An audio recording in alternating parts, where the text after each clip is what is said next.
Sejumlah informasi dari berbagai daerah di Provinsi Banten kami sajikan dalam Berita Banten yang dipersembahkan oleh PRSSNI Banten dan disiarkan serentak oleh seluruh radio anggota di 8 kabupaten kota di Provinsi Banten.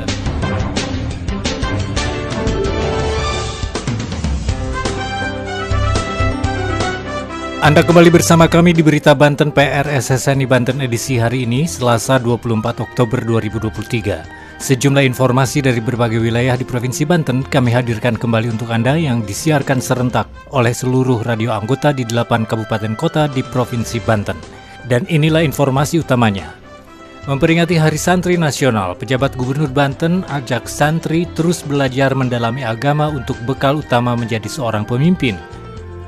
Buka acara Sujafest 2023, Wali Kota Cilegon Heldi Agustian ajak lestarikan budaya Cilegon. Balai Taman Nasional Ujung Kulon melakukan penutupan jalur wisata di Semenanjung Ujung Kulon, Kabupaten Pandeglang. Bersama saya Aldi Akbar, inilah Berita Banten selengkapnya.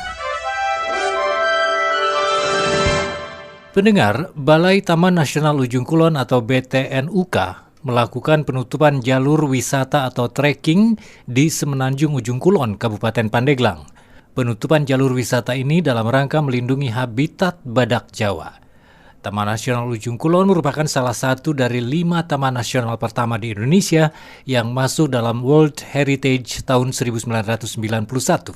Berikut laporan Boim Setiawan dari Radio Angkasa Pandeglang. Dari Pandeglang, Banten, Balai Taman Nasional Ujung Kulon atau BTNUK melakukan penutupan jalur wisata atau trekking di Semenanjung Ujung Kulon, Kabupaten Pandeglang, Provinsi Banten. Penutupan jalur wisata ini dalam rangka melindungi habitat badak Jawa. Kepala Balai Taman Nasional Ujung Kulon, Ardi Andono mengatakan, penutupan jalur wisata Semenanjung Ujung Kulon berkenaan dengan peningkatan pengamanan kawasan Taman Nasional Ujung Kulon dan upaya perlindungan habitat badak Jawa. Menurut Ardi, pihaknya sudah menerapkan program Fully Protected Areas untuk wilayah Semenanjung Ujung Kulon, ujar Ardi saat ditemui pada hari Senin 23 Oktober 2023. Ardi menjelaskan sebagaimana diketahui bahwa kawasan Taman Nasional Ujung Kulon terbagi menjadi 3 bagian, yaitu pulau-pulau yang berada di sekitar Semenanjung, dan wilayah pegunungan. Untuk aktivitas wisata dapat dilakukan di pulau-pulau yang berada di sekitar Semenanjung dan wilayah perbukitan, wilayah Gunung Honje dan sekitarnya. Sedangkan untuk wilayah Semenanjung Ujung Kulon sudah ditutup penuh kecuali untuk kegiatan penelitian dan konservasi badak Jawa. Lebih lanjut, Ardi mengungkapkan Taman Nasional Ujung Kulon merupakan salah satu dari 5 taman nasional pertama di Indonesia dan juga masuk dalam World Heritage tahun 1991 dengan luas hanya sekitar 105.694,46 hektar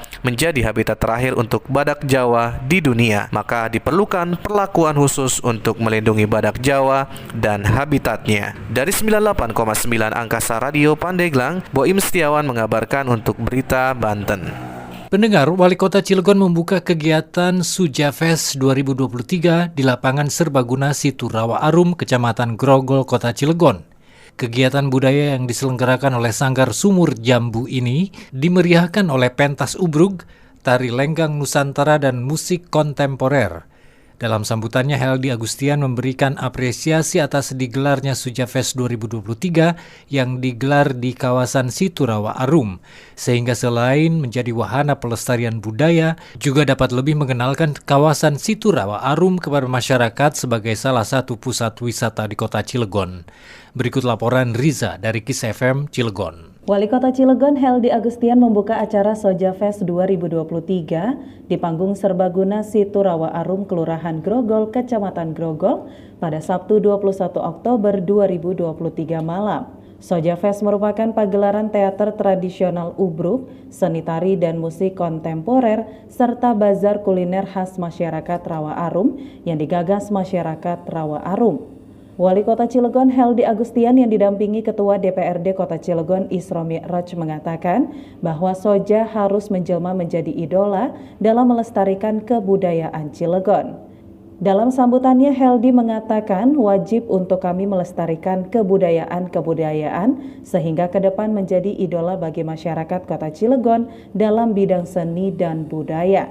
Dalam hal ini, Heldi memberikan apresiasi atas digelarnya Soja Fest 2023 yang digelar di kawasan Situ Rawa Arum, sehingga dapat lebih mengenalkan kawasan Situ Rawa Arum kepada masyarakat sebagai salah satu pusat wisata di kota Cilegon. Sementara itu, Ketua Pelaksana Soja Fest 2023 Kota Cilegon, Sahrul Tama mengatakan, Soja Fest 2023 mengangkat Beautiful of Culture. Sahrul berharap Soja Fest dapat terus digelar setiap tahun di Kota Cilegon. Saya Riza dari KIS FM Cilegon mengabarkan untuk Berita Banten. Berita Banten. Anda masih bersama kami di Berita Banten PR SSNI Banten. Pendengar, pejabat Gubernur Banten Al-Muktabar berharap para santri terus mendalami agama sebagai bekal utama menjadi seorang pemimpin. Hal itu dikatakan pejabat gubernur saat menyampaikan sambutannya pada peringatan Hari Santri Nasional di alun-alun barat kota Serang hari Minggu 22 Oktober lalu. Berikut laporan Haris dari Hot Radio Serang. Al-Muktabar berpesan kepada para santri agar terus giat menimba ilmu agama untuk menjadi bekal utama bagi seorang pemimpin. Hal itu disampaikan saat menghadiri apel Hari Santri di alun-alun barat kota Serang pada tanggal 22 Oktober 2022. Menurut Al-Muktabar, para santri yang saat ini sedang belajar menimba ilmu agama maupun umum adalah calon pemimpin masa depan. Saat bangsa Indonesia memiliki bonus demografi di 100 tahun pada 2045 nanti. Di Provinsi Banten, lanjut Al-Muktabar, banyak berdiri pondok pesantren sehingga Provinsi Banten dikenal sebagai daerah sejuta santri 1000 ulama.